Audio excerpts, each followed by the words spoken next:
bonjour, bienvenue sur le stand SGI pour effectivement une petite démonstration rapide de l'Ice Cube Air, donc le container free cooling.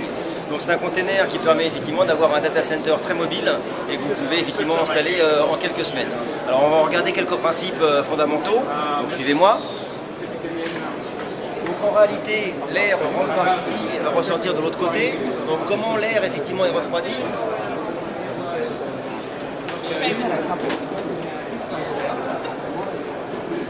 Donc à l'intérieur, à l'entrée de l'Ice Cube, vous avez effectivement un tuyau d'arrosage qui est juste en bas.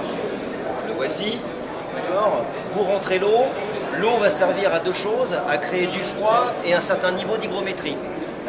Donc à l'intérieur, vous avez tous des échangeurs qui permettent de créer cet air froid qui va être ensuite poussé à l'intérieur du container pour refroidir les baies informatiques.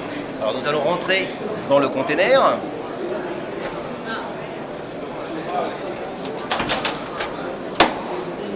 Suivez-moi.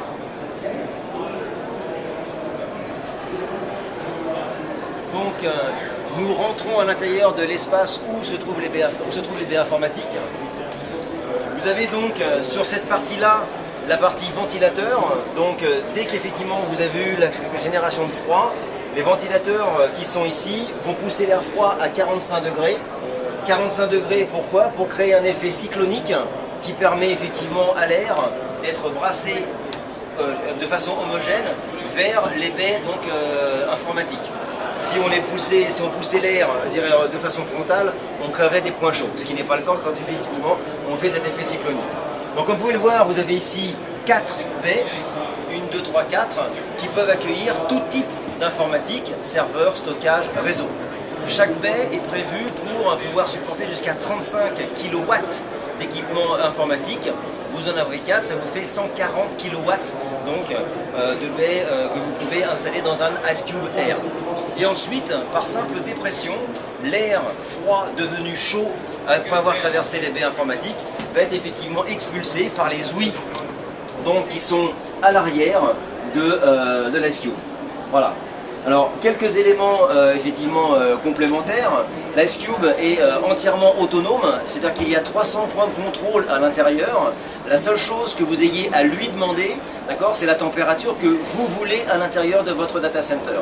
Et une fois que vous avez effectivement donné cet élément, le boîtier qui est juste ici, voilà, ce boîtier-là possède l'intelligence de auto-réguler l'Ice Cube Air. C'est-à-dire qu'en réalité, il va ouvrir ou fermer les ouïes devant ou derrière. Il va demander un peu plus d'eau ou pas du tout d'eau si effectivement la température extérieure ne le nécessite pas, et il va créer plus ou moins effectivement un taux d'hygrométrie important pour les baies.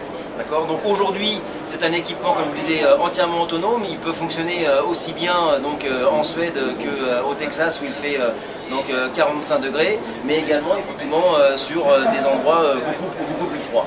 Et donc l'autre intérêt, c'est que ça peut vous déployer un data center très rapidement en quelques semaines pour un coût très appréciable, puisque tel qu'il est là, pour 4 baies de 35 kW, il coûte 75 000 €.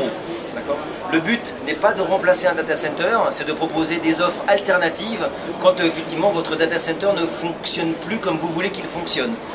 Quelques cas d'utilisation, j'ai un data center, je veux faire un PRA à quelques kilomètres, mais je ne peux pas construire de building. L'Ice Cube Air s'y prête très bien. Je veux récupérer de l'espace dans mon data center, car effectivement il y a des serveurs anciens, des mainframes par exemple, que je veux enlever de mon data center pour récupérer de la place. Je ne peux pas les mettre à l'extérieur. L'Ice Cube permet de les mettre dans un environnement sécurisé et de les faire tourner sur des applications peut-être vieillissantes, et à ce moment-là libérer de l'espace pour des applications plus critiques. Un autre exemple, de façon légale, je dois stocker des informations. Et ces informations, je ne vais pas les mettre sur des baies à pas cher, je vais les mettre sur des baies à pas cher, mais je ne veux pas les mettre dans mon data center parce que ça va me coûter beaucoup d'argent au mètre carré. Donc l'Ice Cube Air, je le mets à côté de mon data center et j'y mets des baies à pas très cher pour y stocker de l'information de façon légale. Et à ce moment-là, je corresponds aux besoins de stockage que je ne veux pas faire dans mon data center.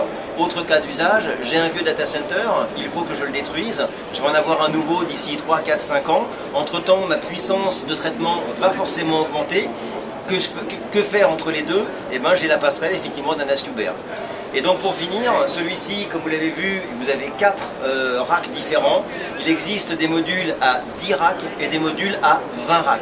D'accord? Donc cette grande flexibilité de se dire à tout moment, je peux effectivement faire évoluer mon informatique vraiment en fonction de mon besoin, sans avoir d'une infrastructure très complexe donc, à mettre en place. Voilà, donc je vous invite à rejoindre SGI sur son site, sgi.com, et à faire des recherches sur Ice Cube Air. Merci, bonne journée.